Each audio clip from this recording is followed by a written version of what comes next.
Bien, bonjour à tous. Nous allons commencer. Merci d'être là.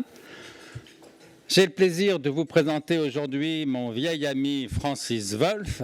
Vieil ami, non pas qu'il soit si vieux que ça, il n'a qu'un an de plus que moi, c'est tout dire.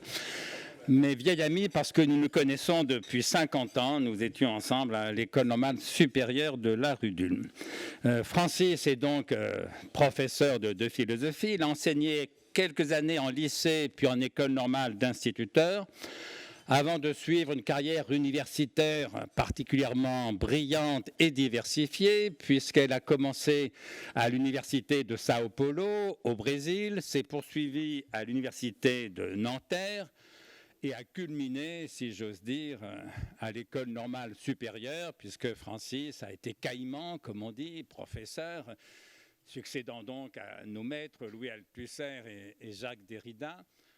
Donc l'un des postes les plus prestigieux, à l'exception du Collège de France, cher Antoine Compagnon, l'un des postes les plus prestigieux, en tout cas en philosophie. Et il est encore aujourd'hui professeur émérite dans cette même école normale supérieure. Alors Francis s'est d'abord fait connaître comme historien de la philosophie, et spécialement de la philosophie antique, mais il est aussi et surtout l'un des grands philosophes d'aujourd'hui. À mon avis, je l'ai écrit, je peux le redire ici, le plus grand de tous, en tout cas s'agissant de notre pays. Son œuvre originale et forte balaie le champ entier de la philosophie, avec la singularité de réconcilier en quelque sorte les deux grands courants de la philosophie contemporaine, le courant analytique dominant outre-Atlantique et outre-Manche, et le courant dit continental qui est dominant notamment en France et en Allemagne. Et Francis, justement, s'inspire et prolonge et réconcilie en effet ces deux courants. De ses nombreux livres, je n'en citerai que 3 parmi les plus récents, qui forment une espèce de trilogie autour des questions de l'homme, de l'universel et de l'humanisme. 3 questions qui, à ses yeux, n'en font qu'une, et c'est une partie de son travail que de le montrer. Alors, ces 3 livres en question, c'est Notre humanité, sous-titré d'Aristote aux neurosciences, Fayard 2010. Ensuite, 3 utopies contemporaines, Fayard 2017. Et enfin, Plaidoyer pour l'universel, sous-titré Fonder l'humanisme, Fayard 2019. Aujourd'hui, Francis va nous parler de l'Europe et spécialement de ce qu'il appelle les 3 utopies européennes. Merci à lui d'avoir invité notre invitation. La question que nous lui avons posée il y a déjà plusieurs mois prend aujourd'hui, à cause de l'actualité dramatique que nous avons tous en tête, une acuité particulière, puisque la question que nous lui avons posée est la suivante: l'idée d'Europe a-t-elle encore un avenir? Francis, la parole est à toi pour 45 minutes. Merci André de cette... Est-ce que vous m'entendez? Oui. De cette invitation et surtout de cette présentation. Oui, en effet, il y a un peu plus de 3 mois, tu m'as demandé de réfléchir à un thème qui puisse ouvrir plutôt des perspectives, me disais-tu, étant donné l'esprit de cet institut. Et je me suis dit que j'allais me risquer hors d'un territoire qui n'est pas directement le mien, qui est la question de l'Europe, qui est une question qui par ailleurs m'intéresse. J'avais écrit un petit livre, je crois que vous l'avez sous les yeux, qui s'appelle, il y a quelques années, qui s'appelait 3 utopies contemporaines. Alors je me suis dit, je vais me mettre au défi de réfléchir aux 3 utopies européennes. Alors je me proposais de plaider en philosophe une cause en péril, mais que je crois, qui m'est chère et que je pense grosse d'avenir, celle de l'unité politique de l'Europe. Alors la préparation de mon intervention était déjà bien avancée lorsqu'a éclaté la guerre en Ukraine. Je me suis alors sérieusement interrogé. Est-ce que j'allais changer mon propos? Tout ce que je disais de la construction européenne et des utopies successives qu'elle avait engendrées et qu'elle engendre encore, n'est-il pas rendu caduc par cette intervention? 12 jours après le début de cette guerre, je crois que le contraire est vrai. Ce que plusieurs décennies de paix n'ont pas pu faire pour l'unité politique de l'Europe, quelques jours de guerre y ont suffi.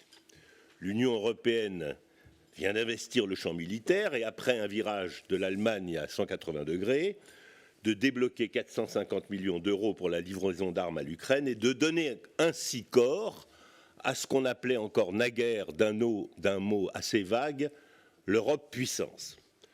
Plus fondamentalement, et c'est ce qui m'intéresse davantage, je crois jamais nous ne nous sommes sentis aussi européens. Jamais depuis la fin de la guerre froide, nous n'avons mieux su ce que européen veut dire. On serait presque tenté de remercier Poutine d'avoir réussi en quelques jours d'agression un triple exploit, forger l'unité jusque-là précaire du peuple ukrainien, renforcer l'unité vacillante de l'Union européenne et faire à nouveau du mot Europe le nom d'un espoir pour le monde. Le philosophe que je suis, serait tenté de voir dans cet événement qu'est la guerre d'Ukraine une leçon hegelienne, le rôle du négatif dans l'histoire. Pour prendre un exemple célèbre, il y en a d'autres chez Hegel, Jules César, montre à Hegel, croyait obéir à son honneur, à sa sécurité et à celle de Rome en allant vaincre la Gaule et le monde méditerranéen.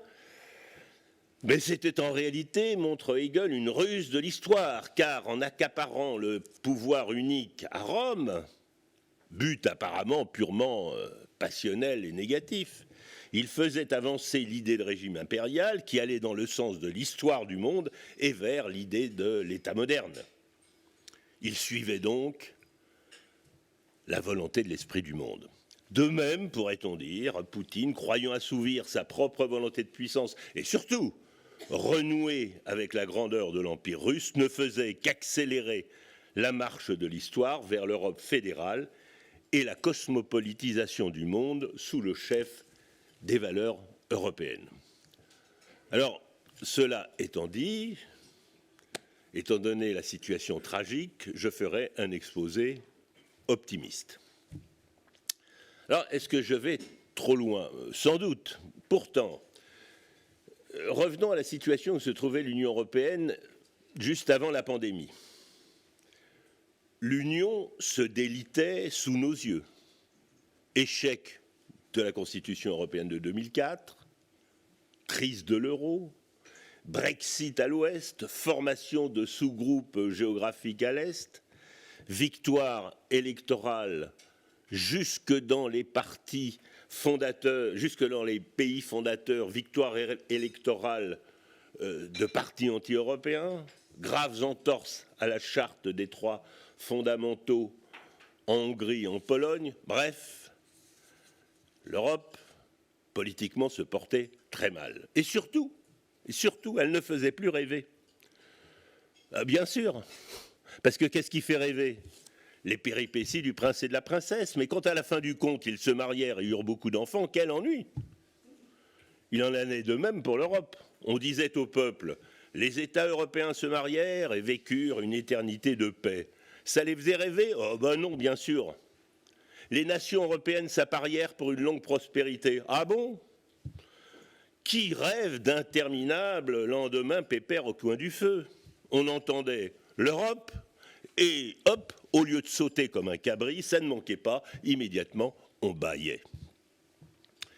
La nation, elle, cette invention européenne du XIXe siècle, se remettait à faire rêver au XXIe. La nation fait rêver parce qu'elle est une chimère, parce qu'elle n'est qu'un conte inventé par les nationalismes, constitué de traditions immémoriales, nées la semaine dernière, d'histoires sans cesse réinventées, de supposées communautés de destin faites en réalité de luttes sociales ou d'intrigues politiques sordides, la patrie de nos pères, la langue de nos mères, ma race, mon lignage, la terre qui est la nôtre. La terre, ma terre, mais laquelle? Il n'y a pas si longtemps, la nation française s'étendait de Dunkerque à Tamanrasset. Et l'Europe, demandait-on? Quelle est sa carte d'identité, dites-moi? Quelle langue y parle-t-on? Qui est son monarque? Et surtout, quel est son peuple, sinon une multitude d'histoires contradictoires, une diversité bigarrée de cultures, de religions et de traditions. L'Union européenne ne faisait plus rêver les peuples qu'elle unissait.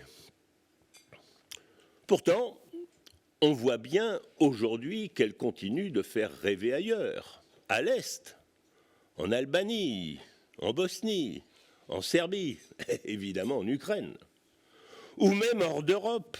Au Sud, il y a ceux qui rêvent de venir y vivre et travailler, et dont l'Europe ne voulait pas. Il y a surtout tous ceux qui, de par le monde, rêvent pour leur propre pays d'un destin à l'européenne, un État de droit respectant les libertés individuelles et un État-providence chargé de la protection sociale. Cependant, avant l'invention de l'État-nation, l'Europe, qu'est-ce que c'était? C'était une idée. Ce n'était qu'une idée des philosophes des Lumières. C'est ce que j'appelle la première utopie européenne. Au lendemain de la Seconde Guerre mondiale, elle devint une utopie en un autre sens, un dessein politique irréaliste, celui des pères fondateurs. Aujourd'hui, la construction européenne est en train de devenir une utopie en un troisième sens, un modèle pour la construction du monde, une utopie que j'appelle cosmopolitique. Alors voyons d'abord la première, l'Europe des philosophes. On peut faire remonter l'idée d'Union européenne au projet de paix perpétuelle et notamment à celui de l'abbé de Saint-Pierre, écrit entre 1713 et 1717. Traité proposant, je cite, des moyens de rendre la paix perpétuelle. Il s'agissait de créer une véritable union politique, je cite, qui tienne toutes les parties de l'Europe unies en un même corps. L'idée de laïcité est déjà virtuellement présente. Je cite, l'union qu'on propose n'est pas la conciliation des religions différentes, mais la paix entre nations de différentes religions. Ce projet a été largement diffusé en Europe. Il a inspiré la réflexion philosophique, juridique et politique des philosophes des Lumières. Ce faisant, ceux-ci vont dégager les objectifs et le principe d'une telle union politique. Les objectifs. Le premier est la paix, le second, la prospérité, par l'union économique et commerciale, comme le montrent, à la suite de Bernardin de Saint-Pierre, Condorcet et Montesquieu. Et ce seront justement les deux premiers objectifs de la construction européenne des pères fondateurs dans les années 50 et 60 du siècle dernier.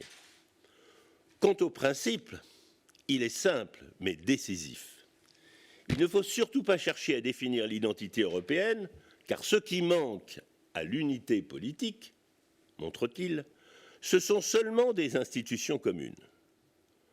C'est ce que montrent Voltaire, Edward Gibbon ou Leibniz. Il ne faut pas chercher à définir son identité, parce qu'elle est par hypothèse métissée. Un très beau texte du poète et philosophe allemand Herder, dont je vais citer quelques extraits, me semble tout à fait significatif. Nulle part les peuples n'ont été autant mélangés qu'en Europe. Nulle part ils n'ont si souvent, si brusquement changé de séjour, de coutumes et de mœurs. Il serait assez difficile aux habitants de dire à quelle race, à quelle nation ils appartiennent. S'ils sont Goths, Maures, Juifs, Carthaginois, Romains, s'ils descendent des Gaulois, des Cimbrésies, des Bourguignons, des Francs, des Normands, des Saxons, des Slaves, des Finnois ou des Illyriens, et comment le sang de leurs ancêtres est arrivé jusqu'à eux. Dans la succession des siècles, 100 causes font que le caractère natif de divers peuples de l'Europe s'est altéré par le mélange. Autrement, il eût été difficile que l'esprit général de l'Europe se développât jamais. Alors, résumons le principe philosophique qui fonde l'unité politique de l'Europe selon les philosophes des Lumières. C'est l'idée, d'origine française, puisqu'elle remonte à la Révolution et aux Lumières, que c'est la Constitution républicaine qui fait l'unité d'un peuple et non quelque identité préexistante, qu'elle soit ethnique, religieuse, historique ou culturelle. En termes modernes, c'est la démocratie qui fait le démos et non l'inverse. Si nous revenons à l'actualité, nous avons sous nos yeux deux conceptions opposées de ce qu'est un peuple. D'un côté, Poutine ne cesse de répéter, pour justifier l'invasion de l'Ukraine, que Russes et Ukrainiens ne sont qu'un seul et même peuple, unis par une même origine ethnique ou linguistique. Cette conception ethniciste du peuple est le fondement de tous les nationalismes. À cette conception répond le discours ukrainien que l'identité du peuple ne préexiste pas à l'acte fondateur de sa constitution politique de 1996, que son origine n'est ni de langue ni de religion, car celles-ci sont diverses, métissées et changeantes, que son unité est politique, autrement dit, qu'elle est, comme on dirait, performative, elle s'est constituée dans et par l'acte même de son institution et se renforce chaque jour dans les actes de sa défense. Ces idées qu'aujourd'hui le président Zelensky répète en boucle sont celles que ne cessaient de défendre les philosophes des Lumières. À l'époque, elles étaient utopiques et nul n'aurait pensé qu'elles pourraient se réaliser institutionnellement un siècle et demi plus tard. Alors ça, c'est ce que j'appelle la deuxième utopie, celle de la construction européenne. Et je commencerai introduirai par une autre citation, celle d'un poète du XIXe siècle, un visionnaire, comme on dit, Victor Hugo, dans un texte magnifique qui s'appelle Le Rhin, que certains d'entre vous connaissent peut-être, écrit en 1842-1845, je cite, tout le texte serait à citer, j'en cite juste quelques lignes. Que reste-t-il donc de tout ce vieux monde? Qui est-ce qui est encore debout en Europe? Deux nations seulement, la France et l'Allemagne. Eh bien, cela pourrait suffire. La France et l'Allemagne sont essentiellement l'Europe. L'alliance de la France et de l'Allemagne, c'est la constitution de l'Europe. Voici la solution. Abolir tout motif de haine entre les deux peuples. Cette solution constituera l'Europe, sauvera la sociabilité humaine et fondera la paix définitive. Il ajoute, utopie, soit, mais qu'on ne l'oublie pas, quand elles vont au même but que l'humanité, c'est-à-dire vers le bon, le juste et le vrai, les utopies d'un siècle sont les faits du siècle suivant. Il y a des hommes qui disent « cela sera » et d'autres hommes qui disent « voici comment ». Les premiers cherchent, les seconds trouvent. Fin de citation. Alors, Hugo avait raison, ce qu'un siècle imagine, l'autre le réalise. C'est parfois pour le pire. On sait ce qui a résulté au XXe siècle de la plus vaste et séduisante utopie du XIXe siècle, celle du communisme. Une leçon peut en être tirée. Le XIXe siècle avait inventé l'idée de l'histoire comme lutte de classe et imaginait en conséquence une société sans classe. On sait quelle mobilisation des peuples ou des classes laborieuses en Europe, cette idée avait été le moteur. On sait comment le rêve d'égalité se transforma en cauchemar totalitaire, puisque le bien absolu, le commun, la mise en commun, est forcément une idéalité hors d'atteinte. C'est le combat à mort contre le mal qui devient l'obsession de ce régime de terreur. Comme il y a encore et toujours, et qu'il y aura encore et toujours de la propriété et du privé, on ne peut jamais arrêter de purifier, c'est-à-dire d'exproprier, de force, de déposséder, de communiser, etc. C'est ce qu'on a pu penser du sort de toute utopie politique. Mais toute utopie politique n'est pas condamnée ainsi au pire. Dès lors qu'on ne prend pas l'idéal pour un but à atteindre coûte que coûte, et que la lutte contre le mal ne prend pas la place de l'avancée progressive vers le mieux. Il en va ainsi des trois bonnes utopies politiques du XVIIIe siècle, la démocratie représentative, la construction européenne et les droits humains. Elles se réalisent vaille que vaille depuis le XXe siècle et elles sont liées. La démocratie par exemple, demeure et demeurera toujours une utopie, c'est-à-dire un idéal politique inatteignable. Le concept même de pouvoir du démos est un oxymore. C'est l'idée que le pouvoir puisse se confondre avec la communauté sur laquelle il s'exerce. Il y a là une contradiction anthropologique fondamentale. Kant l'a exprimé d'une formule célèbre, l'insociable sociabilité humaine. Je dirais les choses dans les termes suivants. Les hommes, les êtres humains sont d'une nature telle qu'ils aspirent à vivre dans une communauté et qu'ils ne peuvent pourtant y vivre que contraints. La tendance à la sociabilité se traduit par la formation d'une communauté, démos. La tendance à l'insociabilité se traduit par la nécessité d'un pouvoir, kratie. De là l'impossibilité d'une démocratie au sens strict, qui supposerait la coïncidence absolue entre ces deux pôles opposés. Tout ce qu'il est possible, et même tout ce qu'il est nécessaire de faire, c'est de tenter de rapprocher ces deux pôles antagonistes.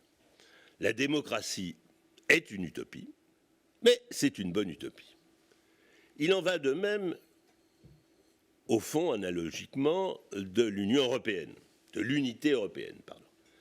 Elle est traversée par une contradiction analogue. D'un côté, les Européens aspirent rationnellement à vivre sous le toit de lois communes qui leur assureraient la paix et la prospérité. D'un autre côté, ils ne désirent le faire qu'avec ceux qu'ils estiment leurs semblables. Nous sommes nous, les Français, c'est eux, eux sont les Allemands, nous ne sommes pas eux.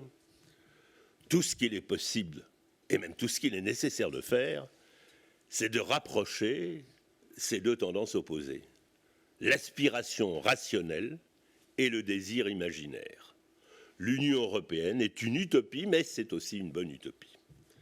Alors comment cet idéal est-il devenu, cet idéal philosophique, est-il devenu un but politique, celui de l'action volontariste des pères fondateurs, et pourquoi cette utopie a-t-elle réussi et n'a-t-elle pas tourné en tragédie? Si elle n'a pas mené au pire, c'est d'abord parce qu'elle est apparue comme un moyen d'en sortir du pire. Car c'est sur ses propres ruines que l'Europe se construisit. Inutile de rappeler qu'il fallut les millions de morts des deux guerres mondiales et les désastres du totalitarisme et des génocides pour qu'elle se réinventât et pour que l'utopie philosophique devint ce que j'appelle une utopie en acte. Quoi qu'il en fût, la construction de l'Union européenne a procédé à l'inverse de l'utopie communiste. On ne chercha pas à extirper une fois pour toutes le mal, c'est-à-dire les tendances centrifuges, les nationalismes, les différences, qu'elles soient de culture, de langue, de religion, de tradition, de sensibilité. On fit l'inverse, on chercha à cultiver ce qui réunissait les peuples, la paix, la prospérité, la démocratie, les droits de l'homme. On ne chercha pas non plus d'emblée à abolir les frontières. L'Europe de Schengen, c'est-à-dire l'abolition des frontières intérieures, n'a pas été le début du processus, comme s'il avait fallu commencer par éradiquer ce qui sépare les peuples, mais son avant-dernière étape avant la fédération. L'histoire voulut que le XXe siècle put réaliser ce que Hugo avait imaginé au XIXe grâce aux idées d'un philosophe du XVIIIe, Kant. Pour reprendre le mot hugolien, on pourrait dire « les autres philosophes avaient dit cela devrait être, et lui entrevit comment ». Les pères fondateurs de l'Europe ont adopté, je l'ai dit, les principes et les objectifs des philosophes français des Lumières. Mais pour ce qui est du comment, ils adoptèrent, sans le savoir ou sans s'en douter, la démarche suggérée par le philosophe allemand visionnaire Kant dans son projet de paix perpétuelle. Premier principe de Kant pour assurer la paix. Il faut inventer, dit Kant, un nouveau droit qu'il nomme cosmopolitique. Les hommes doivent être considérés à la fois comme des citoyens de leur propre État et être accueillis comme citoyens du monde lorsqu'ils se déplacent hors de chez eux. Transcrit en termes européens, cela se dira de la façon suivante: les hommes seront considérés à la fois comme citoyens de leur propre État, avec tous les droits et devoirs qui en résultent, et citoyens européens, avec tous les droits y afférents, selon le principe dit de subsidiarité. Rappelons que ce principe, consacré par le traité de Lisbonne comme un des principes fondamentaux de l'Union européenne, consiste à réserver uniquement à l'échelon supérieur, ici l'Union européenne, ce que l'échelon inférieur, les États membres de l'Union, ne pourraient effectuer que de manière moins efficace. Deuxièmement, selon Kant, la paix nécessitera que chaque État soit ce qu'il appelle à l'époque une république, ce qui suppose un gouvernement représentatif, le respect des droits de l'homme, la séparation des pouvoirs exécutifs et législatifs, et la liberté et l'égalité de tous devant la loi. Transcrit en termes européens, cela deviendra l'article 2 du traité de l'Union, qui établit les valeurs de l'Union, lesquelles sont également celles des États membres, ou de ceux qui aspirent à le devenir. Ces principes fondamentaux sont formulés dans les 54 articles de la Charte des droits fondamentaux, regroupés en 6 grands chapitres que nous sommes invités à lire: dignité, liberté, égalité, solidarité, citoyenneté, justice. La paix, enfin, selon Kant, nécessitera que tous les peuples s'allient en ce qu'il appelle une fédération d'États libres qui devra s'étendre progressivement à partir d'un noyau initial de quelques États attachés à faire la paix entre eux. La construction européenne a obéi exactement à cette même démarche progressive. Elle a commencé par quelques nations engagées dans le processus de paix, les 6 pays fondateurs, France, Allemagne, Italie, Benelux, avant de s'élargir progressivement, mais exclusivement à ceux qui adhéraient aux valeurs fondatrices. Voilà comment, comme vous le savez, on alla progressivement d'une simple communauté européenne du charbon et de l'acier de 1951 jusqu'à la libre circulation des citoyens dans l'Europe de Schengen. Et puisque le préambule du traité défend le processus d'une union sans cesse plus étroite entre les peuples, et que les États membres déclarent leur volonté d'aller toujours vers plus d'intégration, cette union devrait mener à ce que Victor Hugo décrivait en 1849 comme les États-Unis d'Europe. Ceci n'était à ses yeux que le premier échelon d'une entreprise à vocation universelle. Il écrit: elle s'appellera l'Europe au XXe siècle, et au siècle suivant, plus transfigurée encore, elle s'appellera l'humanité. Eh bien, je crois que c'est la perspective de l'Union européenne aujourd'hui, la 3e utopie européenne, l'utopie cosmopolitique. Alors évidemment, l'emphase hugolienne fait toujours sourire. Mais au fond, pourquoi les États-Unis d'Europe ne pourraient-ils pas servir de modèle aux autres continents, et d'abord, par exemple, à l'Afrique, où les frontières héritées du colonialisme correspondent rarement aux sentiments des peuples? Utopique sans doute. Mais l'unité politique de l'Europe semblait tout aussi irréaliste dans les premières décennies du XXe siècle, lorsque s'exacerbaient les nationalismes. Je le rappelle, l'unité européenne est née de son contraire. C'est en Europe et par l'Europe que s'inventa au XIXe siècle l'idée de nation. On sait quelle guerre, quelle conquête, quel génocide résultèrent de cette idée. Nulle région du monde ne fut jamais autant déchirée par les conflits d'identité. C'est pourtant là que s'invente aujourd'hui une forme de communauté politique absolument inédite dans l'histoire. C'est en Europe et par l'Union européenne que l'idée de nation est en train d'être dépassée. Pourquoi ce qui s'avère possible ici, là où s'est inventée l'idée de nation, ne serait pas possible ailleurs, là où parfois même elle n'est pas encore constituée? La construction de l'Europe, ses principes, sa structure peuvent bien servir de modèle à cette nouvelle utopie que Kant nommait le cosmopolitisme. Et pourquoi pas une confédération mondiale de fédérations continentales obéissant au principe de subsidiarité. Autrement dit, ce que je m'efforce de montrer dans les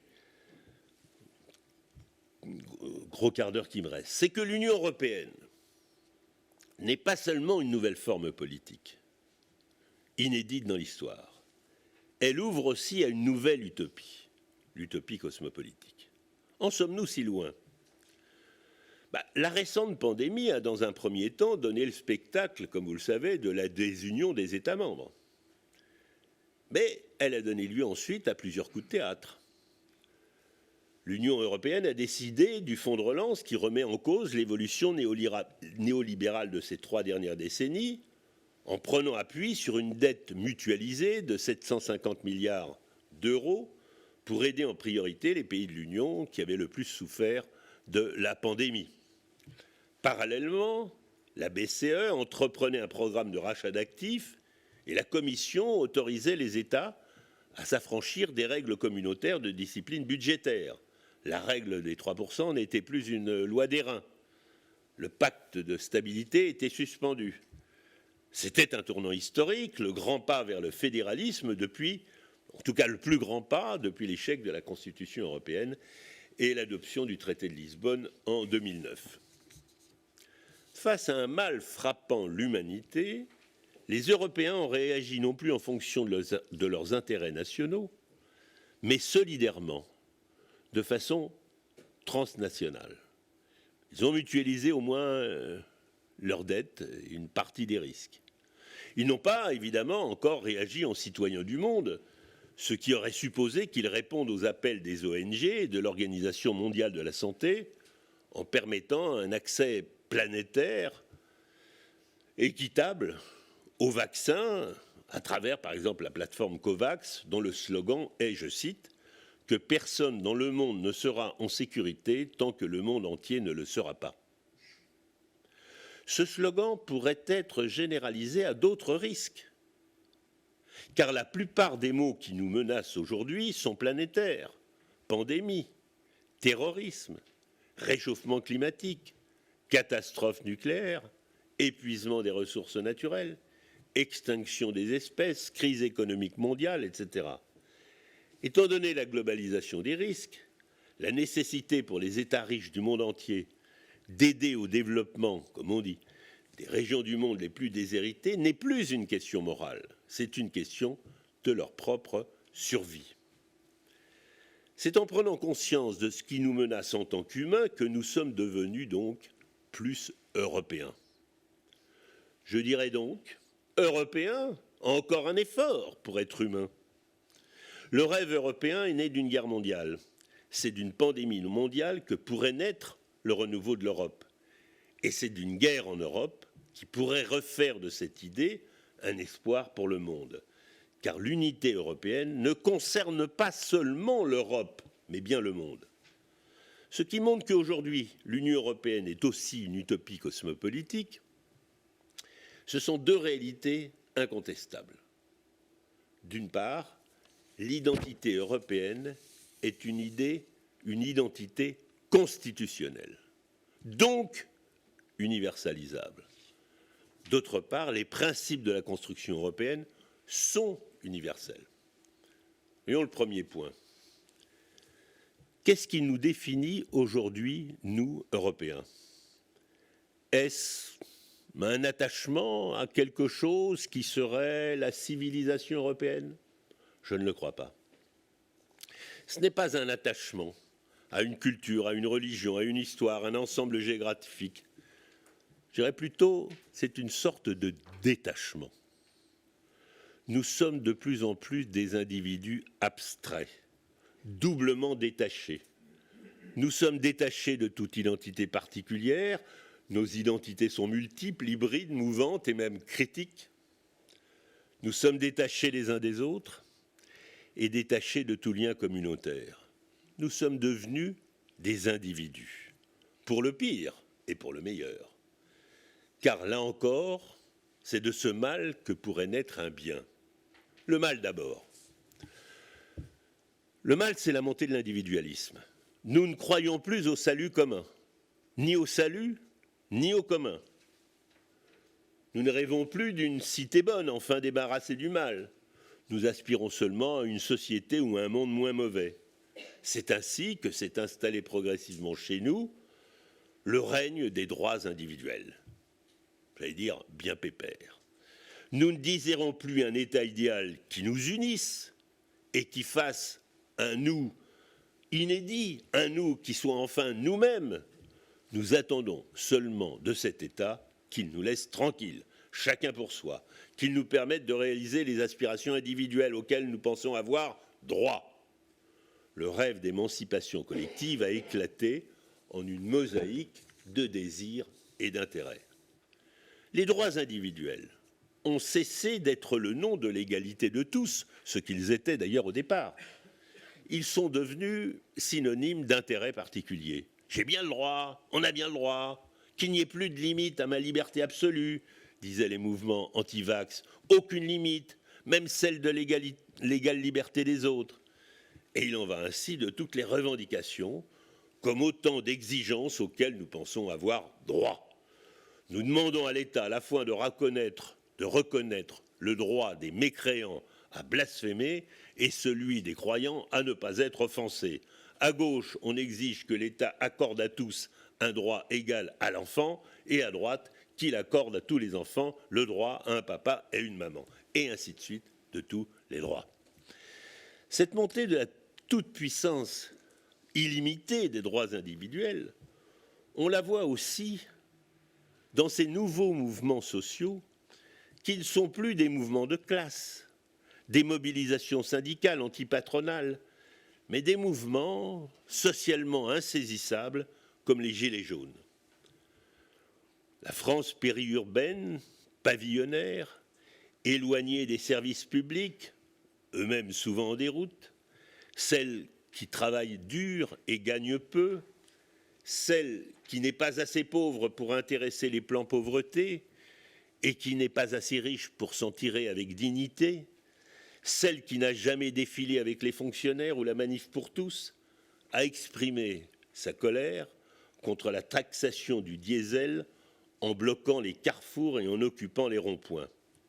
La droite applaudissait, « révolte fiscale », disait-elle. La gauche suivait, « justice sociale », affirmait-elle. L'extrême droite y vit le réveil des petits blancs abandonnés par la mondialisation. L'extrême gauche diagnostiqua une maladie du néolibéralisme et pronostiqua l'insurrection qui vient. Et tous se mêlèrent au mouvement en souffrant sur les braises. Mais justement, ce qui fait la spécificité de ces mouvements, c'est qu'ils sont rebelles au concept politique classique parce qu'ils sont anti-politiques, animés par l'empire des droits subjectifs. Ils sont anti-collectivistes, hostiles à toute politique redistributive. Ils ne veulent pas d'une société d'assistés qu'ils estiment réservée à ceux qu'ils nomment péjorativement les cassos. Ce sont des révoltes classistes sans conscience de classe. Elles sont anti-collectivistes, donc pas de gauche, et en même temps anti-hiérarchiques, donc pas de droite, car elles dépendent des réseaux sociaux et de leur fausse horizontalité égalitariste. Voilà pour le pire de ce que nous sommes devenus sous la montée des droits individuels.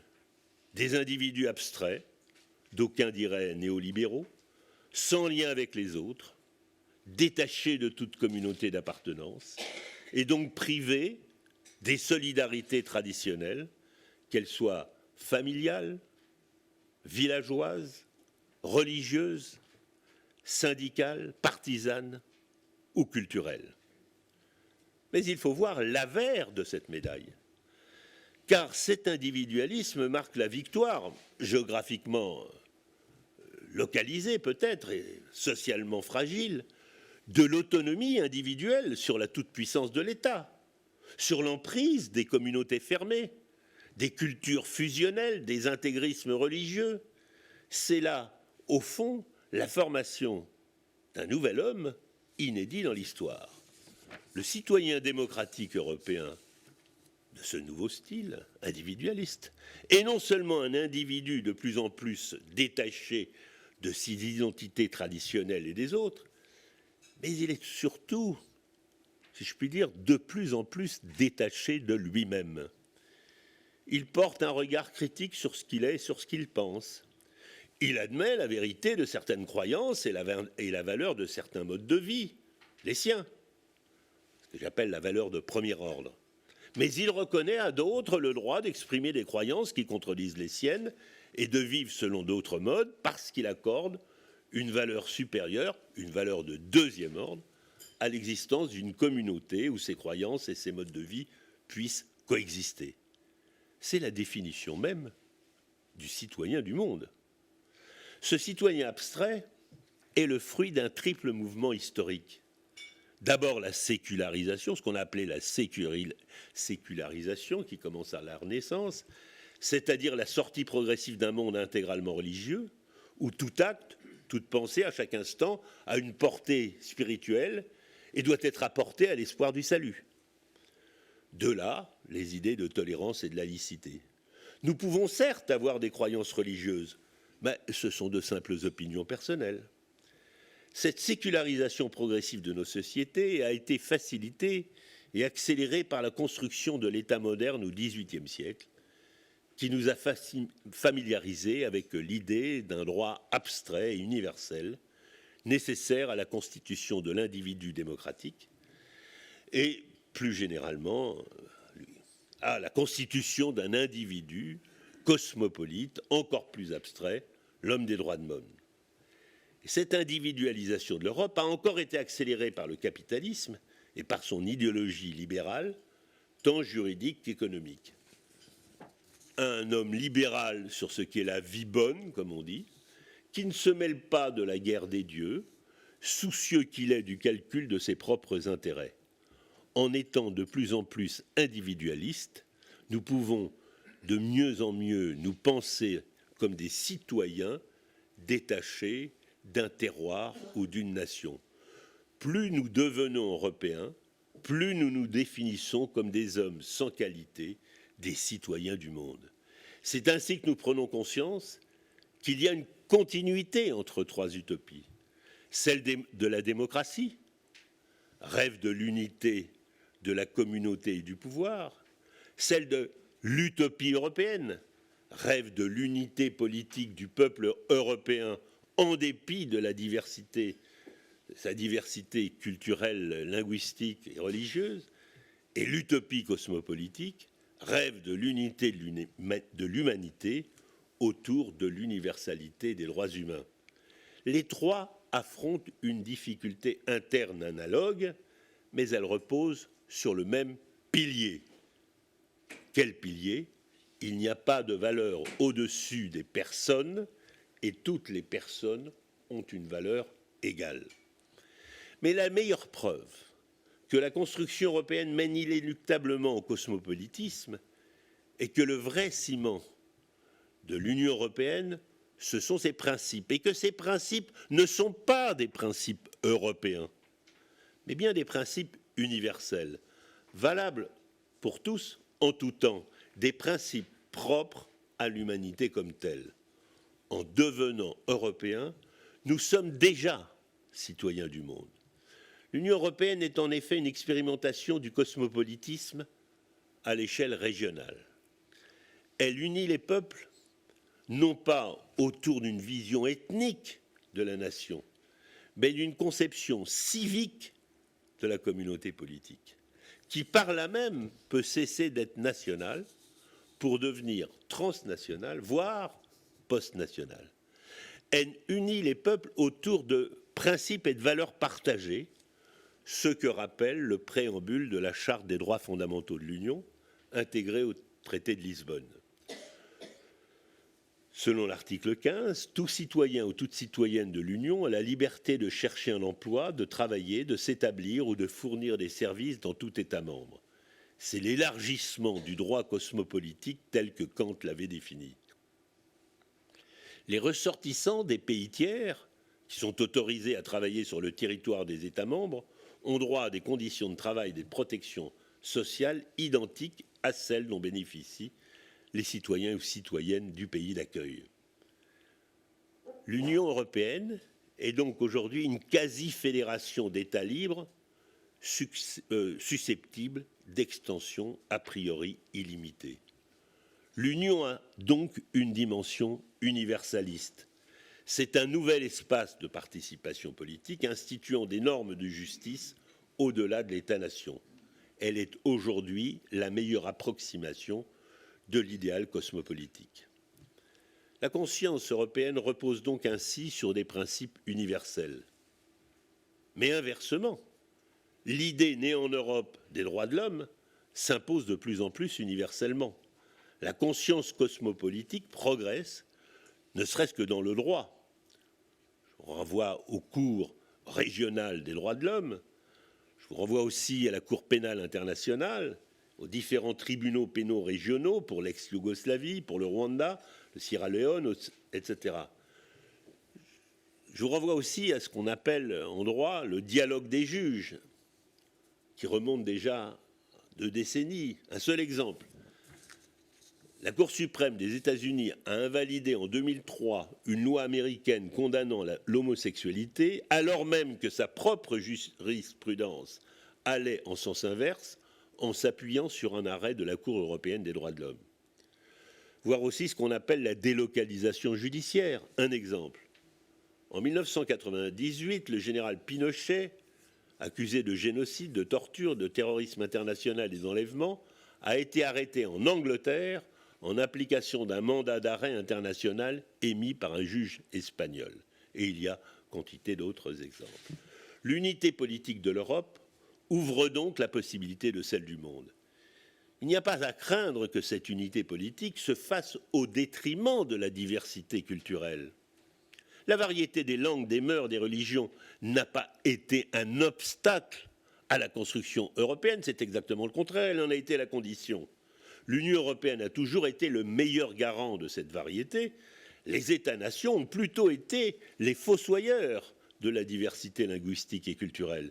Ils ont lutté contre les cultures et les langues régionales au nom d'une prétendue unité nationale qu'ils étaient en train par là même d'inventer.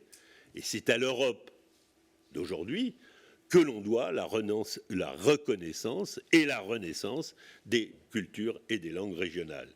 Il n'y a donc aucune raison de supposer que les progrès d'une conscience cosmopolitique mènent à l'uniformité culturelle, bien au contraire. Aucune région du monde n'avait été autant déchirée que l'Europe du XXe siècle. Son unification économique puis politique s'est construite vaille que vaille sur ses ruines. C'était la première ruse de l'histoire. L'Europe explosait à l'ouest, Brexit, comme à l'est, groupe de Visegrad. Elle menaçait d'imploser sous sa propre bureaucratie et ses plans d'austérité. La pandémie mondiale lui a permis de renforcer sa solidarité interne. C'est la deuxième ruse de l'histoire. Quant à la guerre d'Ukraine, elle permet à l'Europe de renforcer non seulement son potentiel de défense, mais surtout son pouvoir d'attractivité et son métage cosmopolitique. C'est la troisième ruse de l'histoire. On disait que l'Union européenne manquait de symboles et de héros. La guerre d'Ukraine est en train de lui en fournir. On a pu dire l'Union européenne est la réalisation si rare dans l'histoire d'une idée philosophique, les droits de l'homme, et d'un idéal politique, la paix, la démocratie, l'état de droit. D'utopie philosophique, elle est devenue une réalité politique. Et celle-ci pourrait bien se retransformer en une nouvelle utopie philosophique, celle de l'unité de l'humanité. Je vous remercie.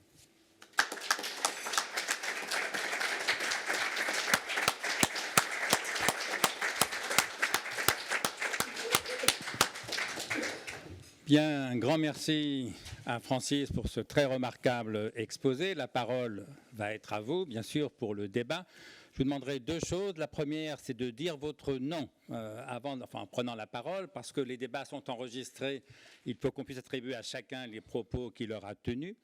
La deuxième chose que je vous demanderai, c'est d'être le plus bref possible dans vos remarques et vos questions. La parole. Oui, Jean-Paul Thomas, philosophe retraité, peut-être plus retraité que vous, et donc plus inquiet et un peu dubitatif par des nombreuses références que vous avez citées. Ce sont des références que je partage. La portée de l'utopie, je la partage également. Je crois que les hommes réalisent leurs utopies. Mais j'ai plus de mal que vous à établir un lien entre ma culture philosophique et la pensée des événements. Et peut-être que je suis un peu moins hegelien, je veux bien penser en termes de ruse de la raison, mais il faut connaître la fin de l'histoire pour bien comprendre l'histoire, je crois, chez Hegel. Et je ne suis pas du tout, je ne connais pas vraiment aussi, je n'ai aucune idée de la suite des événements. Donc, je partage totalement votre démarche et votre optimisme volontariste. Et en même temps, j'aurais besoin de médiation entre mes références philosophiques et la réalité à comprendre. Et une première difficulté, par exemple, vous avez fait référence indirectement, je crois que vous ne l'avez pas cité, à travers la question de l'individualisme, vous avez fait référence à Tocqueville. Parmi les différents remèdes à l'individualisme que l'on trouve chez Tocqueville, il y a la question de la religion. Il faut une religion, et une religion chrétienne. Deuxièmement, pour construire l'Europe. Deuxièmement, enfin, il ne s'agissait pas pour lui de construire l'Europe, mais enfin bon, il s'agissait de construire l'Union, de comprendre l'Union aux États-Unis. Deuxièmement, il y a un jeune homme de 17 ans qui a été envoyé par son père aux États-Unis pour comprendre le monde. C'était le fils d'un fabricant de cognac, Jean Monnet. Et au lieu de faire sa philosophie, il lui a dit, pour comprendre le monde, va voir les États-Unis. Quelques années plus tard, avec courage, effectivement, ce jeune homme a voulu penser l'idée européenne, qui est antérieure, je crois, à la Seconde Guerre mondiale. Il suffit de lire Stefan Zweig pour comprendre que l'idée européenne est très vive avant la Seconde Guerre mondiale. Et ce jeune homme, Jean Monnet, il pensait, je crois qu'il a pensé l'Europe sur le modèle de l'Union des États américains. Et là, il y a une question que je me pose. Vous cherchez à penser un modèle de la construction européenne qui ne soit ni le modèle communiste, ni le modèle américain, mais un modèle européen. Est-ce que ce modèle européen, qui est un modèle cosmopolitique, issu de Kant, il ne s'est pas historiquement fourvoyé dans un modèle qui, en fait, était un modèle américain? Et enfin, excusez-moi d'être aussi long et un peu confus, je pense à un texte que vous connaissez certainement, Grammaire de la civilisation de Braudel, qui évoque la construction européenne en évoquant trois dimensions: la dimension scientifique et le fait que Copernic et Galilée ne fondent pas une science polonaise ou une science italienne, les données économiques et la construction politique qui, selon lui, est difficile. Et sa difficulté, elle renvoie pas seulement au nationalisme, mais aux nations et à forme État qui, elle, remonte parfois à l'issue du problème théologico-politique, et les nations européennes, ou les États européens et les États indépendants remontent aux grandes monarchies pour certaines d'entre elles, donc c'est très ancien. Et oui, alors la question, c'est effectivement celle de savoir comment on peut comprendre, sortir du jeu d'alliance. Et je pense que la construction européenne, elle se fourvoie souvent dans ces alliances anciennes, triple alliance, etc. Et on retrouve ça dans le fameux duo ou couple franco-allemand qui, d'une certaine façon, rejoue cette problématique ancienne. Dans quelle mesure peut-elle être dépassée, selon vous ? Alors, vous posez des questions difficiles. Oui, vous posez des questions difficiles auxquelles je n'ai évidemment pas la réponse. La principale question est de savoir dans quelle mesure le modèle de la construction européenne diffère ou est analogue au modèle de la construction des États-Unis d'Amérique. C'est une question qui a souvent été traitée et je pense que l'analogie ne tient pas très longtemps parce que l'Union européenne s'est construite sur, à partir et contre les nationalismes, ce qui n'était pas du tout le cas de ce qui a résulté aux États-Unis. Vous dites que Tocqueville proposait que l'Union, la fédération devait trouver quelque chose comme l'équivalent ou la religion comme ciment d'un peuple fédéral. C'est précisément ce qui est impossible en Europe pour des raisons auxquelles j'ai fait allusion, qui est justement que c'est la région du monde la plus avancée dans la sécularisation. Bon, comme on sait. Et c'est précisément pour cela que, comme j'ai essayé de le montrer, la seule, c'est d'une certaine manière, en s'appuyant sur les deux piliers de la démocratie, c'est d'un côté la souveraineté populaire et d'un autre côté les droits individuels, c'est-à-dire la liberté fondamentale. Ce sont les deux piliers aussi importants l'un que l'autre. Ce sont les deux piliers qui sont ceux de la démocratie et ce sont ceux aussi sur lesquels, je crois, est en train de se construire ou se reconstruire l'Union européenne. Alors, j'ajoute un point. Il y a deux manières. J'ai essayé de montrer pourquoi et comment l'identité européenne aujourd'hui ne pouvait pas être celle d'un attachement à quelque chose, mais d'une certaine manière et paradoxalement, c'est le détachement des individus à toute identité qui est, au fond, le ciment paradoxal de l'Union européenne aujourd'hui. Bien, je dirais que il y a deux façons de faire une unité. Il y a une unité interne, qui est celle qui manque en effet à l'Europe, et il y a, qu'on le veuille ou non, une unité externe qui est en train, hélas, qui est le grand spectre qui plane sur l'Europe et qui s'appelle la guerre, qui est une façon, qu'on le veuille ou non, de faire l'unité des Européens. Alors, je ne pense pas, moi non plus, qu'il y ait un espoir quelconque que quelque chose comme l'équivalent américain de la religion soit l'horizon. Et c'est pour ça que je dis, d'une certaine manière, le seul horizon, le seul débouché de l'Union européenne, c'est quelque chose comme la création d'un citoyen cosmopolitique, d'un citoyen du monde. J'ajoute que ce n'est pas simplement le résultat de mon analyse, mais vous l'avez bien compris, l'expression d'un vœu. Oui, bonjour, merci. Martine Cohen, sociologue. Une première remarque, vous n'avez pas du tout cité le terme de patriotisme constitutionnel en Allemagne. Vous avez raison, j'aurais dû. Je pense que c'est une référence intéressante aussi. Et ensuite, deux questions. L'une, je ne sais pas, plus sociale et plus pour l'interne, si je peux dire, c'est comment éviter, comment travailler contre le premier mal que vous avez cité, cette question de l'extension des droits subjectifs, enfin, on retombe chaque individu sur soi-même, se replie et donc oublie l'intérêt commun. Première question. Deuxième question, elle est tout aussi grave, ou plus grave peut-être, c'est la question de la guerre que vous venez d'évoquer. Hier, en écoutant un débat à la télévision, avec un historien militaire qui disait qu'en 1938-1939, on a reculé devant la guerre, Munich, et ça n'a pas évité la guerre générale, ça n'a pas évité l'extension de l'hitlérisme, du nazisme, etc. Et j'en suis ressortie très angoissée, à vrai dire, parce que, évidemment, ça veut dire que qu'est-ce que ça veut dire? Comment l'Union européenne peut s'engager dans la guerre quand elle ne le veut pas?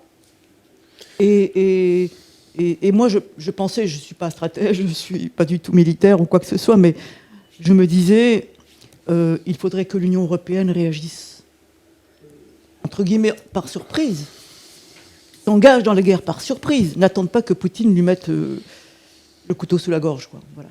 Avec un missile nucléaire ou n'importe quoi d'autre, mais voilà.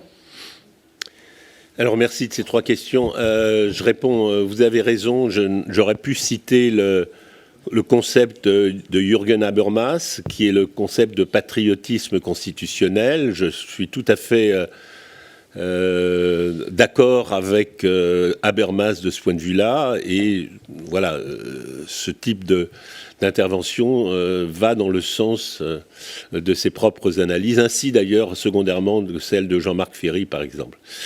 Deuxième remarque, comment lutter contre l'extension des droits subjectifs? Il n'y a pas moyen. Nous sommes dedans et nous ne ferons pas, je ne crois pas qu'avant longtemps il puisse y avoir, alors sauf guerre au-dessus de nos têtes, qu'il ne faut évidemment pas situer, il n'y aura pas moyen de faire en sorte que les citoyens européens s'intéressent à autre chose qu'à leurs intérêts et à défendre leurs droits subjectifs. Et tout va dans ce sens. Ce que l'on peut espérer, c'est le retournement de cette idée, et ça, c'est ce que j'essaye un peu de défendre dans mon dernier livre, c'est-à-dire que cela forge quelque chose d'autre qui est non pas quelque chose comme un sens du commun, mais un sens de l'échange que j'appelle, là aussi peut-être dans une lignée un peu habermasienne, le dialogue à travers des choses, y compris les choses qui nous paraissent aujourd'hui les plus noires, comme les réseaux sociaux, comme le développement transnational, transfrontalier des dialogues, des formes de dialogue entre humains. Mais je crois que c'est exactement l'inverse, c'est-à-dire que la progression, la montée des droits individuels, qui est un phénomène européen, est désormais un phénomène mondial. Et c'est ça, d'une certaine manière, l'européanisation du monde. C'était sur la troisième, moi, je n'ai pas de compétences géopolitiques particulières. L'Union européenne, elle est moi, je ne peux donner qu'une opinion qui est pas plus informée que celle de chacun d'entre vous. L'Union européenne, elle est d'une certaine manière entrée dans la guerre à partir du moment où elle a bien compris que l'Union européenne était... Enfin, à partir du moment où elle a compris que les États de l'Europe avaient intérêt, au sens, mais alors là, des intérêts les plus subjectifs, à l'Union. Et il n'y a rien qui fasse plus... je vous dis, de la même façon qu'il y a eu un élan de solidarité après la pandémie, il y a brusquement, l'Europe puissance se découvre aujourd'hui face à la guerre qui... on a beaucoup parlé de l'OTAN, je crois que ce qui fait autant... un des motifs principaux de la guerre n'est pas tant la crainte affichée de l'OTAN que la crainte de l'extension d'une zone dans laquelle justement triomphent les droits individuels et la souveraineté démocratique, la souveraineté populaire, qui est l'Union européenne. C'est ça, au fond, une des causes principales de guerre. Et c'est pourquoi, évidemment, nous avons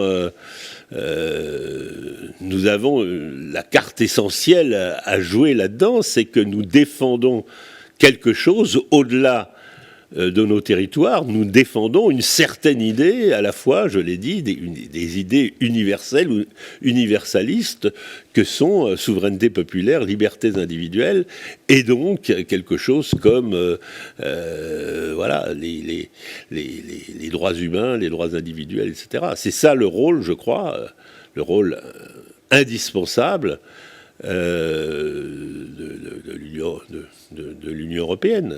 Voilà. Aujourd'hui se joue tout ce que j'ai... C'est assez étonnant parce que j'avais en gros écrit l'essentiel de ce texte avant la guerre et surlendemain ou le lendemain de la guerre, on avait face à deux types de déclarations. Une déclaration de Poutine qui nous donnait exactement la définition classique nationaliste de ce qu'est un peuple, définition ethnique. Le peuple russe et le peuple ukrainien sont un seul et même peuple, c'est la définition ethnique traditionnelle, c'est-à-dire on va voir dans l'histoire la langue ou l'origine raciale, etc. Et la position ukrainienne qui dit non, nous formons un peuple parce que nous protégeons nos institutions démocratiques, nous protégeons la souveraineté du peuple ukrainien, etc. C'est les deux conceptions traditionnelles, et la seconde va exactement dans le sens de Kant, ou aujourd'hui, vous l'avez cité, de Habermas. Anne Carvalho, professeure de philosophie. Je partage ce que vous disiez, mais il me semble qu'il y a peut-être quelque chose qui n'a pas été pris en compte dans votre propos. C'est la question de la puissance. Parce que finalement, peut-être que nous devons nous demander s'il n'y a pas une question aussi qui est le nerf de l'histoire et qui vient peut-être limiter le propos de cet horizon du cosmopolitisme, qui est cette question assez basique de savoir, après tout, qui est le maître du monde, quand et comment. Je dis ça non seulement par rapport à la guerre, que ce soit Napoléon, Poutine, etc., mais par rapport à une domination économique, c'est aussi qui est le maître du monde, que ce soit les États-Unis, la Chine ou autre. Autrement dit, est-ce qu'il n'y a pas là une question que nous devons prendre en compte, qui explique peut-être justement le sursaut d'énergie de l'Europe, en voyant peut-être que sa puissance justement était menacée en fait dans ces dernières années, et qui doit nous aider à questionner ce cosmopolitisme dont vous nous parlez. Oui, vous avez raison. C'est la question traditionnelle des empires, de l'impérialisme, de qui a la. Bon, on décrivait, ou on décrit encore les relations planétaires disputées entre trois empires, les États-Unis, la Russie et la Chine. Que peut-on dire aujourd'hui, sinon que, ne serait-ce que pour cette raison-là, l'Union européenne mérite de devenir aussi une puissance, ne serait-ce que pour cette raison-là. Et je crois que ça ne peut être qu'une puissance d'un autre type, parce qu'elle a été commerciale avant d'être politique, et qu'elle a été politique avant d'être une puissance. Ce qui n'est pas le cas des autres. Oui, Raphaël Hadas-Lebel, je voudrais d'abord vous remercier pour la richesse de la réflexion qui caractérise votre présentation. Et je voudrais quand même mettre l'accent sur un point qui m'a paru central dans votre présentation, qui est l'idée, je cite, que l'identité européenne est une identité constitutionnelle et qu'il n'y a pas d'attachement à une civilisation européenne. Je mets des guillemets. C'est une idée fondamentale et effectivement, elle se rapproche de celle qui a été mentionnée de Jürgen Habermas sur l'identité, sur le patriotisme constitutionnel. On a le sentiment que l'expérience des 30 dernières années en Europe, justement, vient contrebattre cette analyse. C'est-à-dire que l'identité constitutionnelle ne fait pas rêver. Et Exactement. Ce n'est pas sur le fondement des institutions européennes que c'est bâti une sorte d'attachement des citoyens de l'Europe à la construction européenne.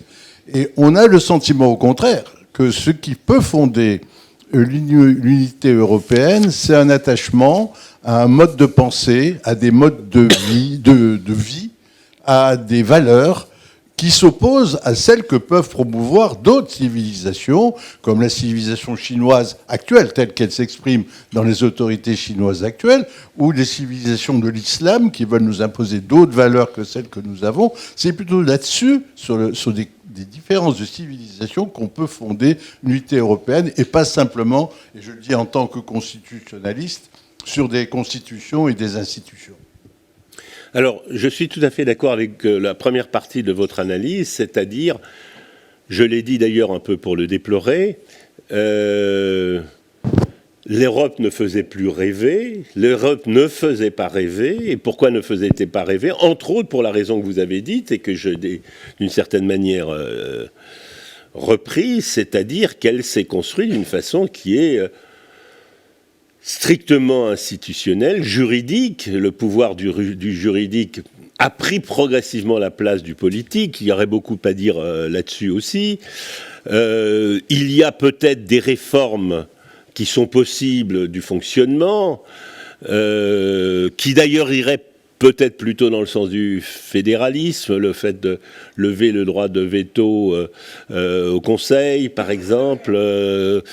Bon, mais ne parlons pas de ces questions institutionnelles. Vous avez raison, je partage tout à fait l'idée qu'on ne rêve pas à une constitution. Simplement, vous avez ajouté quelque chose avec lequel je suis à moitié d'accord et seulement à moitié. C'est-à-dire qu'il y a quelque chose comme la civilisation européenne à quoi nous sommes attachés. Alors, oui, vous avez raison, mais c'est ce quoi que j'essaie de... Et je ne crois pas que c'est en allant chercher du côté des racines chrétiennes, je ne crois pas que c'est de ce côté-là. J'ai essayé d'être assez bref sur ce plan en disant qu'au fond, c'est l'histoire de notre détachement qui nous rend européens. Et c'est une certaine forme de détachement. Ça n'est pas l'attachement à une langue. C'est l'attachement, par exemple, à la traduction qui nous fait européens. Donc, nous ne pouvons pas dire l'unité linguistique. Ce n'est pas l'attachement à une religion. C'est le détachement de la religion comme engagement total vers l'idée que ce sont des croyances. C'est ça, d'une certaine manière, qui fait la civilisation européenne. C'est le passage de ce que j'appelle les valeurs de premier ordre, ce à quoi on adhère, ma langue, ma race, etc., à ce que j'appelle des valeurs de deuxième ordre, c'est-à-dire la valeur de la traductibilité, la valeur de la coexistence des différences. C'est ça qui nous fait, je crois, européens. C'est ça qui fait que, évidemment, je ne veux pas défendre la laïcité à la française, puisqu'elle est strictement à la française, mais il y a une équivalence dans tous les pays européens, ou presque, de l'idée que ce qui nous fait européens, c'est l'idée que nous pouvons faire coexister les différences. Et faire coexister dans un même espace, et pas simplement un espace géographique, un même espace social. Nous croyons à la fois à des valeurs de premier ordre et à ce que j'appelle des valeurs de deuxième ordre, c'est-à-dire la possibilité de coexistence des valeurs de premier ordre. C'est ça aussi qui nous donne, ou qui donne aux Européens, eh bien, ce regard qui est à la fois engagé et critique par rapport à leurs propres valeurs. C'est ça, je crois, quelque chose qu'on peut appeler les valeurs européennes. Alain Granger-Cabane, merci Monsieur le Professeur de la richesse de cet exposé et du bel optimisme qu'il charrie. Il donc était de mise aujourd'hui. Juste pour me faire, comme on dit, l'avocat du diable, je vais peut-être jeter une ombre par ma question à ce bel optimisme. On entend beaucoup aujourd'hui, et vous avez approuvé ce discours, si je l'ai bien compris, que Poutine nous a rendu nolens-volens un merveilleux service en déclarant cette guerre, et que cette guerre pourrait être ce fervent, ce ciment de l'unité européenne renforcée ou défaillante jusqu'à ce jour.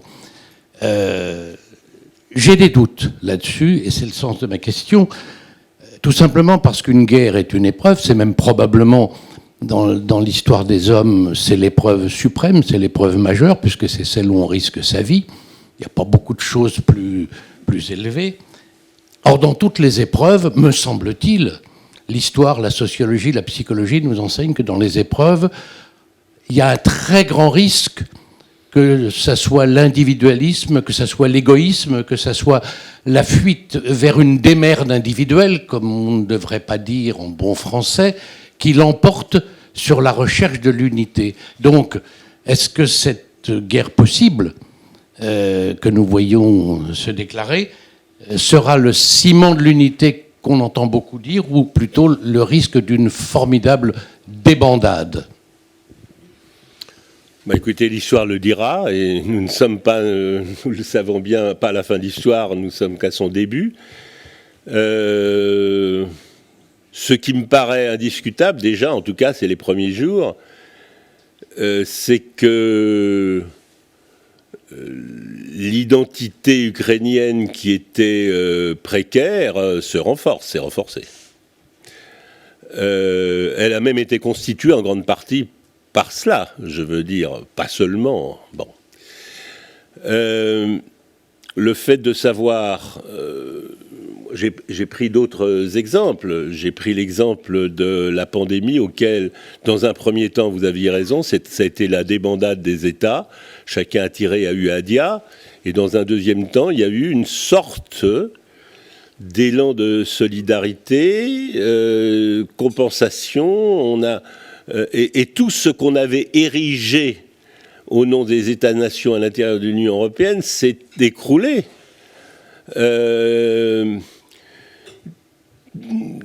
Les deux revirements de l'Allemagne sont spectaculaires, que ce soit le revirement face au pacte de stabilité ou le revirement face à l'Europe puissance, le revirement à 180 degrés que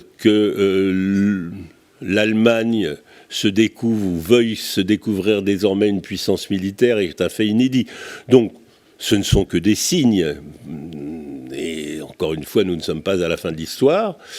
Maintenant, l'idée que nécessairement, sous la tragédie, chacun cherche ses intérêts personnels, je pense que ce n'est pas forcément une loi de l'histoire.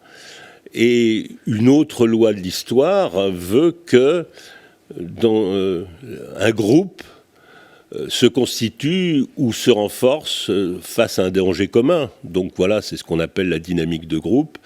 Et il y a 1000 exemples qui vont dans ce sens. Maintenant, que ça n'empêche pas qu'il y a déjà des profiteurs de guerre, ça me semble inéluctable. Mais permettez-moi, en tout cas aujourd'hui, d'être encore pour quelque temps optimiste.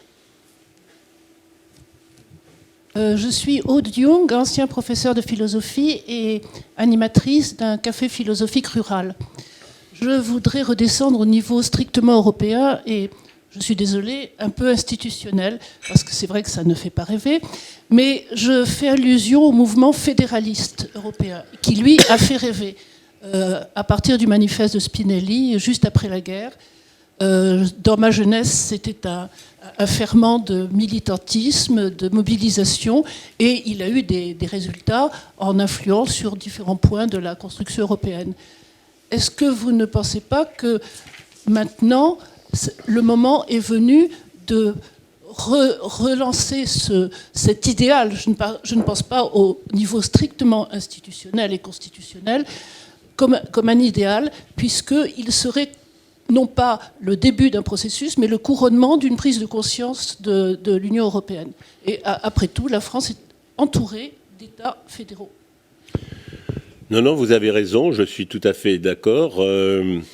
C'est un peu ce que j'ai essayé de suggérer. Le fédéralisme, nous n'avons jamais été aussi près du fédéralisme. À quoi tient l'idée institutionnelle, alors d'abord institutionnelle de fédéralisme, elle tient à pas grand-chose. Il faudrait, et il suffirait, que le Parlement devienne une chambre basse et que et que le Conseil devienne une chambre haute en se privant du droit de veto. C'est le fédéralisme, immédiatement. Pourquoi ?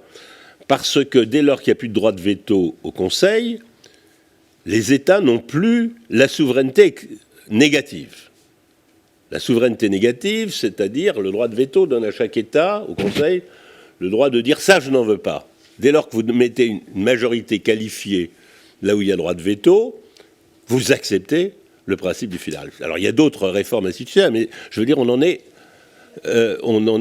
très près. Il y a d'autres réformes qui permettraient sans doute aux citoyens de se sentir beaucoup mieux représentés à l'échelon européen. Il y a des propositions dont certaines viennent de Habermas, par exemple, le fait que les parlementaires nationaux soient aussi des parlementaires européens. Enfin, il y a plein de propositions. Maintenant, les candidatures transnationales au Parlement européen, ça paraît basique quand même. Les candidatures transnationales, et simplement, je répète, le fait que les parlementaires nationaux soient aussi parlementaires européens et réciproquement. C'est tout cela. Bon, le fait qu'il y a qu'à la Chambre basse, il y ait un homme, une voix, et non pas la différence qu'il y a entre les votes français-allemands et les votes de Malte, par exemple, si on a une Chambre haute. Bon. Enfin, ça, ce sont des questions institutionnelles. Mais je crois que vous avez raison. Le fédéralisme se gagne à la base et pas simplement au sommet. Le fédéralisme se gagne à la base. Nous avions un instrument qui est Erasmus, qui a été un instrument de circulation des jeunes et d'accès à la traduction entre les pays, qui était un instrument formidable. Il y a énormément de moyens de renforcer le sentiment européen. Bon, on peut trouver toujours des symboles, des fêtes de l'Europe, etc. On peut aussi, surtout, penser à renforcer l'Europe sociale, à renforcer l'Europe des régions, par exemple, en transformant comment ça s'appelle ? Ça doit s'appeler j'ai noté son nom quelque part. Il y a une espèce de chambre des régions qui doit pouvoir prendre un développement beaucoup plus important. Donc il y a énormément de moyens de développer à la base le sentiment fédéraliste, à condition évidemment, que les peuples n'aient pas le sentiment de les déposséder, mais de posséder quelque chose de plus. Car c'est ça, le grand triomphe de ce qu'on appelle aujourd'hui le souverainisme, c'est que on dit aux gens, vous allez vous réapproprier quelque chose. Mais est-ce que la souveraineté européenne, c'est pas s'approprier quelque chose qui n'était pas déjà nôtre, quelque chose comme la souveraineté européenne. Et si l'on cessait de confondre ce que j'appelle l'universel et l'uniforme, et si l'on montrait qu'au contraire, c'est ce que j'essaie de montrer dans un de mes derniers livres, l'universel n'est pas la négation, n'est-ce pas, de la diversité, mais sa condition même d'existence. Vous ne pouvez faire coexister de la diversité que sous le chef d'un universel de second niveau. Donc, il y aurait peut-être moins de mouvements, comment dirais-je, dits souverainistes, si les mouvements qui étaient universalistes n'étaient pas aussi des défenseurs de la diversité, ce que je suis moi-même, par exemple. Voilà. Merci. Votre exposé est très construit, très habermasien. Votre nom, Philippe Herzog. Ah oui, Philippe Herzog, oui. Ancien universitaire, parlementaire européen et homme politique. Oui, très habermasien, c'est vrai. Très, très habermasien, qui d'ailleurs aujourd'hui sort son premier livre sur l'ère post-métaphysique. Je traduis un peu, c'est pas le titre, mais son histoire de la philosophie. Et pour lui, on est dans une ère post-métaphysique et il mise essentiellement sur des libertés rationnelles. Mais il y a quelque chose comme une foi derrière l'esprit habermasien et derrière votre exposé. Il y a une foi dans des libertés rationnelles qu'apportait l'Europe et l'idée européenne. Nous serons d'accord sur le fait que l'Europe a ses mérites et que pour l'histoire du monde d'aujourd'hui, il est important que le modèle européen ne se casse pas la figure. Là-dessus, nous serons d'accord. Mais j'en viens à deux questions qui sont d'ordre critique, ou en tout cas, essayer de porter la contradiction à cette belle construction. D'abord, une question à propos de Jaspers. Jaspers qui travaillait en profondeur la chute de la civilisation européenne au XXe siècle ne rebondissait pas comme Habermas. D'ailleurs, il remontait avant même l'Antiquité sur la période axiale, il cherchait les autres civilisations. Et pour lui, il y avait une critique de l'universalisme européen tel qu'il avait été porté. Donc, est-ce que je ne me trompe pas? Parce que j'ai lu pas mal de Jaspers, et c'est pas la même chose qu'Habermas. Et pourtant, qu'est-ce qu'il est bon? Je suis beaucoup plus proche de Jaspers que d'Habermas. Maintenant, deuxième question. Sur aujourd'hui, précisément, si la projection... Si l'universalisme européen que vous décrivez remarquablement a quand même quelques tares derrière lui, des questions se posent. L'épreuve des autres civilisations, cette question a été posée. Qui peut dire que le monde de demain, Jaspers parlait de... C'est la fin de l'universalisme et c'est le début de l'histoire de l'humanité, mais le tout début. Est-ce que les autres civilisations comptent pour du beurre, ou est-ce que la projection universaliste de l'Europe n'est-elle pas un handicap de pensée? Et en ce qui concerne, et j'ai fini, la guerre, il y a deux hypothèses sur la guerre en Europe, parce que d'abord, il y a beaucoup d'éléments au-delà de l'Europe sur le fait que la démocratie dans le monde a plutôt régressé depuis 30 ans plutôt qu'augmenté. Même beaucoup de travaux, Fonds d'Apol et autres. Il y a des grandes enquêtes, les Américains aussi. Bon, donc déjà, c'est interrogatif. Mais en ce qui concerne la guerre en Europe, ça peut être interprété comme le début ou la reprise de la grande idée, en même temps, ou aussi, ça peut être interprété comme un échec d'Europe. Moi, j'ai lu Bibot, Schuss, les Hongrois, l'historien hongrois qui n'était pas du tout du type Orban, hein, qui parlait des trois Europes. On a un échec de réconciliation des trois Europes, c'est-à-dire Europe de l'Ouest, Russie et les pays intermédiaires. Donc, c'est peut-être un exemple nouveau de la crise de l'Europe que cette guerre en Europe, puisque si l'Europe n'arrive pas à réconcilier ses parties, comment peut-elle prétendre être dans une force universaliste en train de renaître? En tout cas, c'est une autre hypothèse.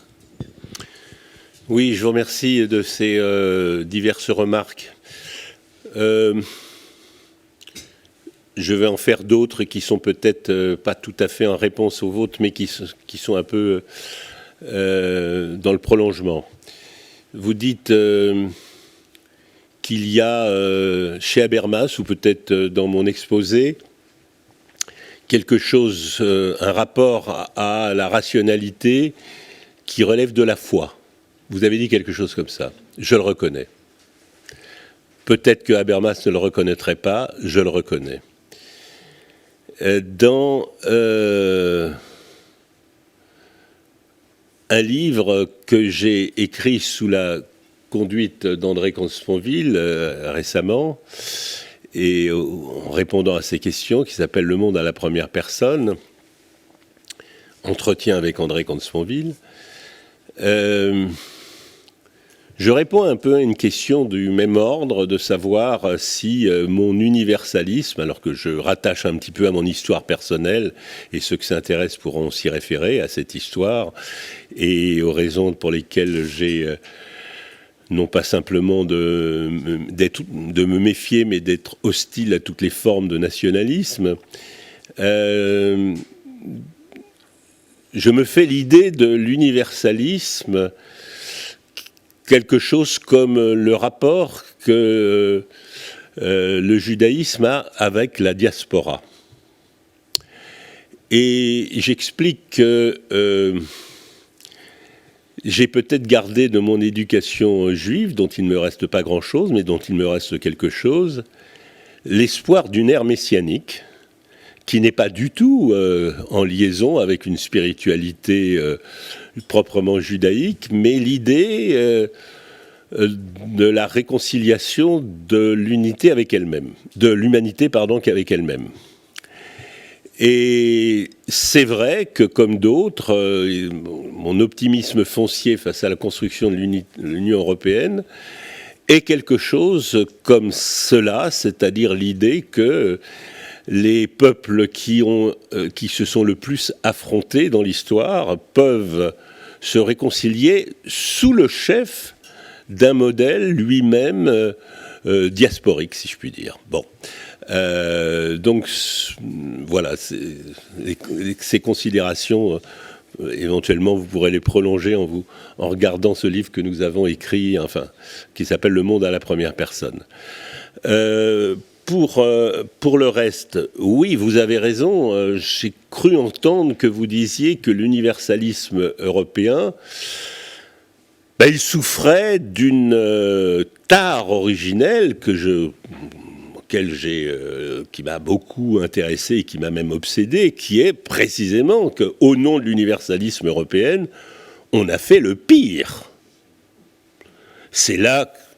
Alors, on peut remonter à 1492, si vous voulez, à la conquête de l'Amérique. On peut remonter ou à la guerre d'Irak, ou à tout ce qu'on veut. C'est-à-dire, nous sommes les porteurs de l'universel, et vous n'êtes que des arriérés, que des sauvages, et nous allons vous apporter la civilisation, c'est-à-dire la nôtre. Ça, bien entendu, vous avez tout à fait raison, et il n'est pas pour moi... Et c'est pour ça que je me méfie de toute définition substantielle de l'universel.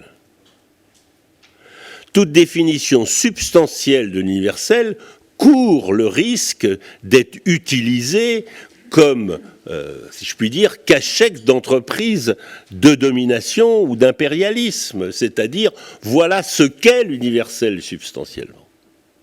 Et c'est précisément à cause de ce genre de danger ou de ce risque, mais qui est un risque permanent dans l'histoire, qu'on trouve dans toutes les formes de colonialisme, et pas seulement européen, chinois, etc., que je dis que je ne peux reconnaître de définition de l'universel que formelle et procédurale, et non pas substantielle. Et que je ne refuse à définir la civilisation européenne, parce que c'est le risque, en effet, qu'on dise, ceux-là, c'est des bicots, ils sont moins universels que nous. Vous voyez ? Voilà. C'est pas tout à fait ce que vous aviez dit, mais voilà, ça va dans le même sens.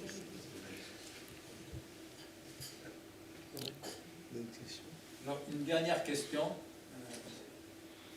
De toi ? Oui. Une dernière question. En t'écoutant, je me disais, ce que Francis nous présente, pardon de te comparer à quelqu'un qui n'est pas de ton niveau, mais c'est le contraire exact de ce que dit Zemmour. On pourrait prendre point par point. D'où deux questions. Ce qui te donne raison, c'est que depuis la guerre en Ukraine, le souverainisme en général, et Zemmour en particulier, tend plutôt à régresser. Mais en même temps, cela dit, il y a un tiers des Français qui est prêt à voter pour des gens qui se réclament d'un souverainisme étriqué, soit identitaire, soit franchouillard. Une bonne partie de la gauche est devenue paradoxalement anti-européenne, ou oui, en gros, en tout cas contre l'Union européenne, accusée de tous les maux néolibéraux. Bref, là encore, j'ai apprécié comme tout le monde ton optimisme volontaire. Mais que penses-tu de cette montée, notamment en France, mais plus généralement en Europe, mais notamment en France, de discours identitaires, souverainistes, ou voire nationalistes ? Alors tu te doutes bien, André, et je te remercie de cette question, que c'est une de mes préoccupations fondamentales et qui m'obsède depuis de nombreuses années. Comment se fait-il, n'est-ce pas ? Alors, comment se fait-il que quoi ? Que triomphent partout, et pas simple, à droite comme à gauche, les identités, des nouvelles identités ou des anciennes identités. Nationalisme, souverainisme à droite, identité de toutes sortes à gauche, bien entendu. Une autre façon de poser la question, c'est, puisque tu parlais de la gauche, pourquoi majoritairement, en Europe, ou du moins en France, le peuple, la majorité de la population a abandonné les idées redistributives de la gauche pour passer du côté des idées protectrices ou pseudo-protectrices de l'extrême droite. C'est une question qui est évidemment extrêmement préoccupante à bien des égards. Alors, j'explique en partie, tu as lu mon livre « Plaidoyer pour l'universel », qui est justement une tentative, moins pour comprendre, parce que je ne suis pas sociologue ou politiste, ce phénomène, que d'essayer de lui opposer des arguments. C'est premièrement un effet de la globalisation ou de la mondialisation. Plus on se sent, en effet, c'est ce qu'on appelle les perdants de la mondialisation, les perdants européens de la mondialisation, puisque, comme on sait très bien, la mondialisation a fait plus de gagnants que de perdants, mais elle les a fait dans certaines régions du monde, en Asie par exemple, et elle a fait des perdants qui sont les classes populaires des pays occidentaux et en particulier européens. Les perdants de la mondialisation se sentent en effet abandonnés à la fois par l'État et par conséquent se retranchent sur des idées comme celle de nation qui a toujours servi de refuge, n'est-ce pas, apparemment sécuritaire. Menacés par le global, on se retranche sur le local. C'est une explication possible de cette progression. Une autre est évidemment, mais ce n'est qu'un autre élément, c'est évidemment le mode de progression, la manière dont progressent les réseaux sociaux et leurs effets de bulles cognitives bien connus qui ne peuvent pas être négligés dans la montée de ces phénomènes d'agrégation de ce que j'appelle les individualismes. L'agrégation des individualismes, lorsqu'il n'y a plus l'espoir d'un salut commun, eh bien, se retranche vers ce que d'autres ont appelé des signifiants vides, que sont en effet, qui servent de refuge, que sont la nation, la lutte contre l'étranger, le nous c'est pas eux, etc. Et on forge un ennemi. Alors pourquoi sont-ils en échec aujourd'hui depuis quelques jours? Parce que le vrai ennemi ne vient pas du Sud, il vient de l'Est. Bon, alors qu'on nous le décrit comme venant du Sud, n'ayant pas tout à fait ta tête ou la mienne, étant un peu plus basané, etc., etc. Voilà. Et donc, c'est cet ennemi-là, l'étranger. Mais il se trouve qu'il y a des étrangers qui nous semblent brusquement sympathiques, qui sont les Ukrainiens. J'entendais hier d'ailleurs un représentant syndical de la SNCF disant que si on donnait le droit de circuler gratuitement aux Ukrainiens, pourquoi ne pas le donner à tous ceux qui voulaient simplement déposer en France leur dossier de demande d'asile, même s'ils ne venaient pas d'Ukraine et qu'ils venaient du Sud. Ça me paraissait logique. En tout cas, bien entendu, on a besoin de se forger un ennemi, puisque... voilà, c'est ce que j'expliquais, face au mal qui est le monde, qui est le global, on a besoin de se forger l'ennemi qui est quelqu'un qui nous ressemble un peu moins, n'est-ce pas, afin de se retrancher sur le global. Maintenant, il y a énormément d'explications politistes, sociologiques de la montée des nationalismes partout dans le monde et qui est liée à ce qu'on appelle le populisme, auquel je